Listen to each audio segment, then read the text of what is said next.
Hi everyone. If you're on online, you can let me know on the chat line. We're a couple minutes early, so we'll just wait till um, 8:30 before we begin. I understand that for some people, you have to sign in to chat, and if you don't want to do that, that's fine. But if there's anybody online that would like to uh, like to just let me know you're here. That'd be great. I can say hi to you and know that you're on. So we'll just wait for a few moments, and then we'll begin with this little devotional. Um, so I have 8:28. So we'll just wait. Hope you had a good night's sleep. I slept actually pretty good. Probably the best I've slept in a little while. So it was a good night. Maybe I'll just make also a little comment on the those tracks that went out this week. Unfortunately, we're getting a little bit of a backlash on them. People are receiving them this week, and it announces a service on Easter.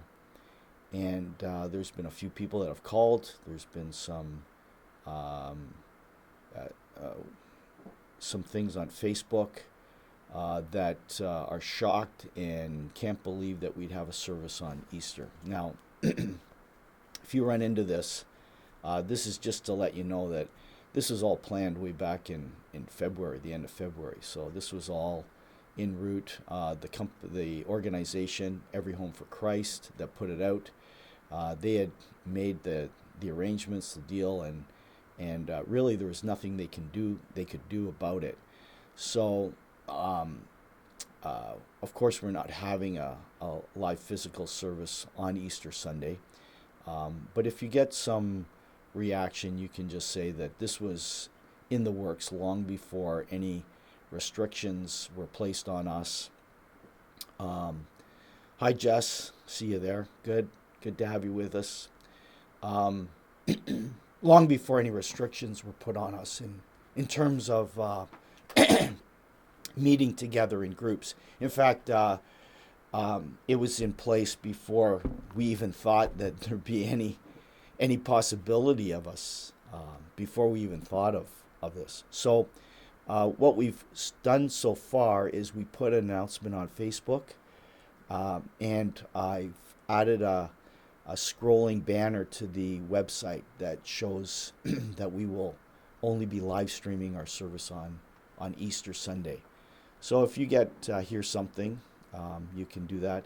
The bottom line is the track, whether people come to church on Sunday or not, the track is a great way to explain the gospel to them, and so there is hope in the track. So hopefully, and we can pray about that God would use the track, even though there is probably a small number of people, but still they can't. Um, I'm just getting a notice here on my camera. I don't know what that is, but anyway, um, hopefully everything will be okay. Okay, I've taken us past 8:30, and so I think we'll begin with our devotional here. Uh, um, I'll say once again that if you want to chat, say hi, Darlene, and probably Terry as well. Great to have you with us. And if you want to chat and you can do that, fine. If not, don't feel obligated to have to sign up for anything or whatever. But love to know that you're live with us. Last week I shared with you from Joshua chapter 5, and this week I want to go back a little further to Deuteronomy 31. And I'm not going to give you that verse right now. I want to set it up first. So we'll come back to Deuteronomy 31 in a moment. But I want to I want to tell you where I'm reading right now. Right now, I'm in the book of Judges, reading through the Bible. And the book of Judges is a mess. Uh, the Bible is not written as some tidy little stories that are all put together that show us how good God is and all the good things that God does for us. The Bible reveals the heart of man and just how sinful man is. And especially when we read the book of Judges. Um, hi, hi, Bruce and Gail. Good to have you with us. Especially when you read the book of Judges, you get a taste of how bad people can become. Israel, after a generation or two of going into the promised land, had basically become Canaanites. No, they were still Jews, but the way they lived, the way they worshiped, the way they thought was much like the people of Canaan who were in the land before they got there. And to give you an idea of how bad it got so quickly, in chapters 10 and 11 of the book of Judges, there's a judge named Jephthah. Hi, Bob. Good to have you with us. There's a judge by the name of Jephthah, and he makes a vow to God, and he says, if you will give me the Amorites into your hands, I will sacrifice whatever comes out of my tent to greet me when I return.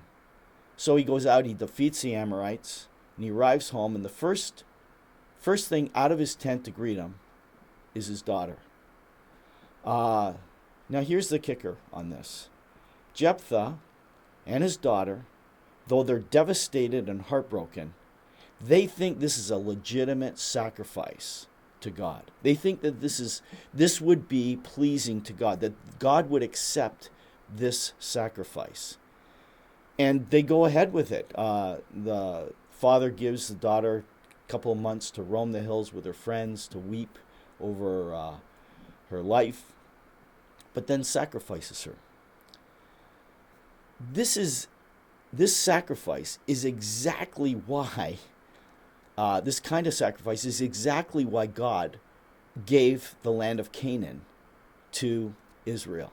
Because of the practice of child worship, child sacrifice, and all kinds of horrible things, God booted the Canaanites out of the land, gave it to Israel, and now Israel, instead of taking it over and cleaning house and following God, they were worshiping the same way, some of the same idols that the Canaanites were worshiping in the land before them. And they thought somehow that this was pleasing to God. It's brutal. And the whole book is a lesson on how quickly we can turn from God to other things. We have to be so careful to keep the gospel pure and right and before us. Now let's get back to Deuteronomy 31, verse 19. And that's where I was reading in my devotions when this verse kind of really struck me. It says, Now therefore, write this song and teach it to the people of Israel.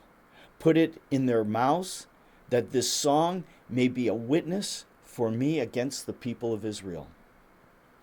So Moses is to teach this song, a song, to the Israel. And the song that he teaches is all the law and all the things that Moses has just given them in the book of Deuteronomy. He's just rehashed.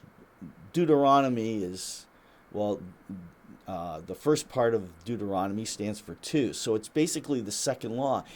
The whole book of Deuteronomy is basically Moses rehashing all the things God did, all the laws God gave them. And anyway, he is to teach this song. And in Deuteronomy chapter 32, you can read the song that he teaches to the people of Israel. I found it interesting that God says, teach them a song. It struck me because the day before I read this, I'd been on YouTube and I was listening to I came across a concert of a rock group that I followed. I still enjoy listening to their music but it's back from when I was in high school.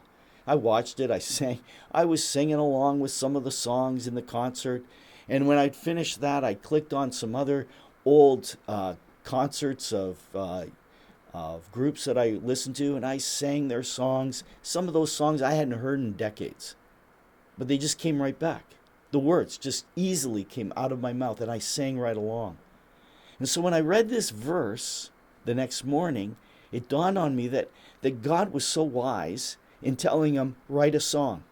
It's a great way to put something into your memory that is accessible, easily accessible. There are things that trigger the memory, a word, a phrase, a place, a person. All kinds of things can trigger that memory and bring it, and the song is complete and clear in your head when you hear it. I had just proved it to myself and to anyone really the night before by going on YouTube. What a perfect way to get something into the mind of people so that it'll stay with them and they'll remember it. Now, in light of Judges, because when I read this verse, I also remembered how bad Israel got so quickly. The problem with Israel is they stopped singing the song. And eventually those who knew the song died and didn't teach it to their children. And then the generation that came up after, they didn't even know the song to be able to sing it, recall it, or sing it at all. So what I took from this, for me anyway, and hopefully for you, is that I need to keep sharing with people and my family and those who are close to me about what God has done and about all that Christ has provided for us in salvation. The closest people to me, if I don't keep sharing about Christ, if I don't continue to tell them about Christ, could one day have no knowledge of God, no knowledge of salvation. So if you're a grandparent, if you're a parent, if you've got friends,